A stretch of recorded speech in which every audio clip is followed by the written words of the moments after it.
Jasper Joyse. When we turned off Main Street onto the winding lane that led to the tent, my dad turned the Chevy's lights off. He said, "Don't say anything." I called myself Bone Boy and my brother Muscle Boy. He was a miniature of my dad who, instead of Edwin, could have been called Hercules. My dad was tall and solid as rock. He believed in physical discipline, so when he told us to do something, we did it. The light was bright inside the tent. The door was open wide to let in air. The night was hot, and I imagined that it was hotter inside. Most of the people inside had walked. There were only a few cars outside the tent. We pulled up close. It was moonless, starless, so we weren't seen as we parked. My father's father, Jasper, Pappy, was standing at the microphone on the podium. My dad turned the car off. Jasper was preaching.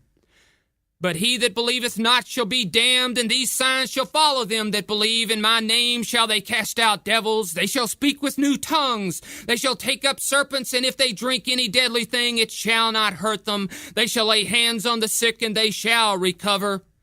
Jasper was a coal miner, a farmer, and a holy roller preacher. He was built like a hinged stone.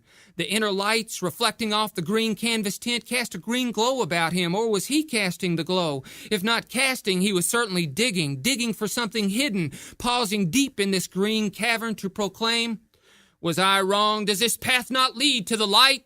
But the light blinds my eyes if I seek it in the mountains. No, I must go down into the dark. Eternal peace lies there. Heavy hammer, break me the way to the heart chamber of what lies hidden there." Jasper's voice was getting louder. He was beginning to shout. Something I didn't understand was happening. I got a bitter taste in my mouth as I watched my grandfather lose control. He was shouting louder and louder and becoming animated like I'd never seen him. I imagined the bitter iron taste to be the water Jasper told me he drank that seeped from the walls deep in the mines. A wailing, moaning sound came from a little woman near the back of the crowded tent. Before her moan ended, another began, and then another and another, echoing through the tent, escaping out to us, through us, out into the dark night. In the midst of the wailing, a man shouted, and then another, until all the men were shouting, all the women wailing. And now a child's voice sang out in the chaos. Now more children, a chorus. Everyone stands, some on chairs. Now a guitar joins in, now two, now three guitars. People begin to move, to shift and sway. Now I hear a piano, now a tambourine. The wailing, shouting, singing, playing grows louder and louder, stirring the night. The swaying turns to swooping. Dogs bark, then howl. Lights in Centertown flash on. Windows and doors open and heads peek out. Visions of the second coming dance in my head. I stare fixedly into the tent, nearly hypnotized. An old man swooping is turned into hopping. Another swooper becomes a hopper, then another. Women and children start hopping too. I don't understand the shouting. What words are these? Strange, unfamiliar. I don't recognize any of them. A young woman falls down and starts rolling in the dirt, jabbering strange words. Others fall and roll. Everyone is swooping and hopping and rolling, shouting and wailing and singing unknown sounds and words woven with the reckless music. A dark figure appears from the back of the tent, carrying a large black box.